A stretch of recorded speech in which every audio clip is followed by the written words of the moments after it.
Welcome, ladies and gentlemen. I want to appreciate you so much because of your great support.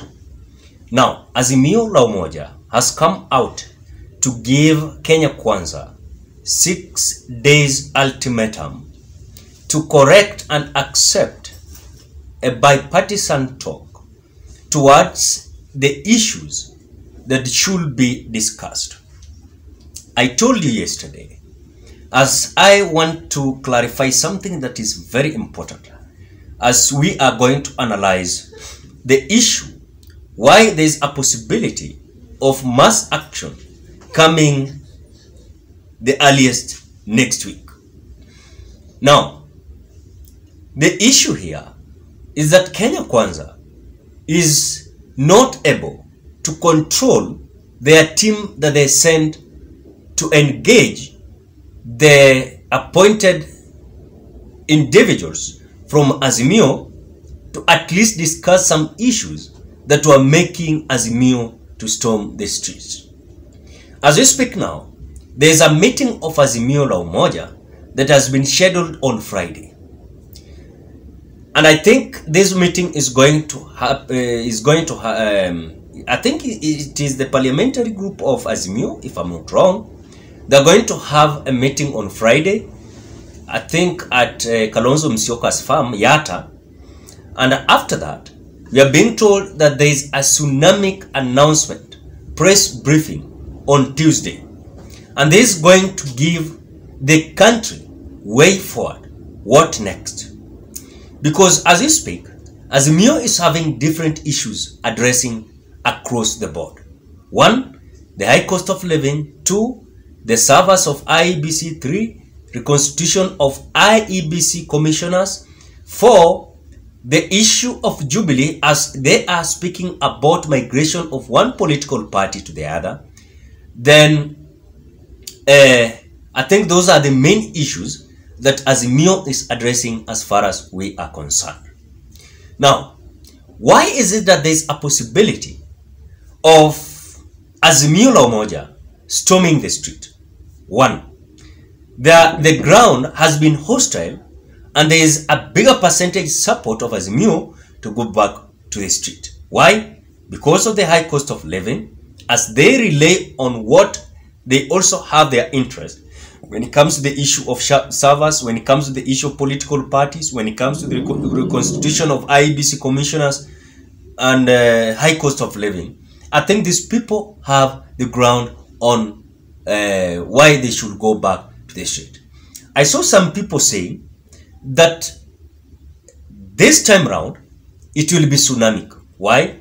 Because as the demonstration and mass action was suspended after there was an agreement between Kenya Kwanza and Azimio, this made the team to at least have a consensus that now we are developing a bipartisan kind of talk. When they came out, they raised issues that were to be discussed, but I realized that Kenya Kwanza came up with their issues, Azimio came up with their issues. But the simple question that I was asking, was the Kenya Kwanza on the street? Kwani hao ndio walikuwa wameenda maandamano? No. It was Azimio. So Azimio was having issues to be addressed. So it was not Kenya Kwanza to come up with their issues. They are in the government. How can you come up with issues that you can solve? Now you're bringing in a bipartisan dialogue. So when I saw Boni Alwale reading the issues that they were discussing that were from Kenya Kwanza, I realized this was totally going to be messy and noisy, because Azimio expected that the issue or issues that were making them to storm the street was 1, the high cost of living. Kenya Kwanza is not talking about. 2, the issue of IEBC servers. Kenya Kwanza is not talking about that. 3, the issue of reconstitution of IEBC commissioners. Kenya Kwanza is not talking about that. 4, the issue of political parties, where they have now come out to defend Jubilee Party. Kenya Kwanza is not talking about that. Then, dialogue ni ya nini?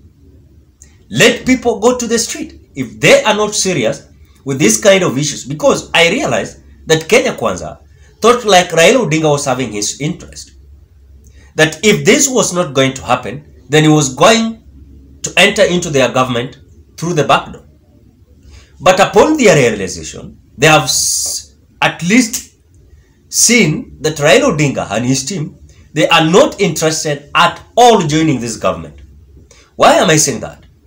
I saw many people from Kenya Kwanza government, let me say close allies of William Ruto, coming out to say that this time around Raila Odinga will not have handshake with William Samoei Ruto. Then people ask themselves, Yani, every time, even if Raila Odinga is mentioning some issues or addressing issues that are so much important, this Kenya Kwanza have come out to put it like Azimio is going for handshake, which it is not true. It is just a kind of buying time and creating a ground whereby it will be a bipartisan talk, then suspension. A bipartisan talk, suspension. As they are buying time, they're creating their issues and they're doing what they know is right according to the expectation.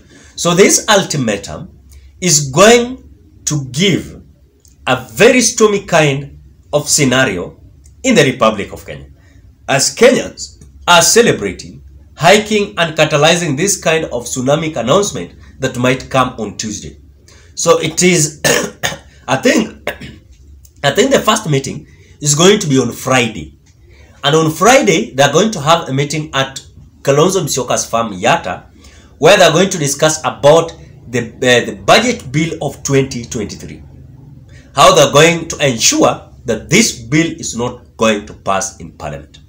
I don't know how that is going to be possible, because you're being told that William Ruto also yesterday, during the parliamentary group meeting, he convinced the members of Parliament allied to him to ensure that the budget bill to be passed. At the same time as Azimio is going to rally their members, their close allies, who are in National Assembly and Senate Assembly, to ensure that this bill is going to fail.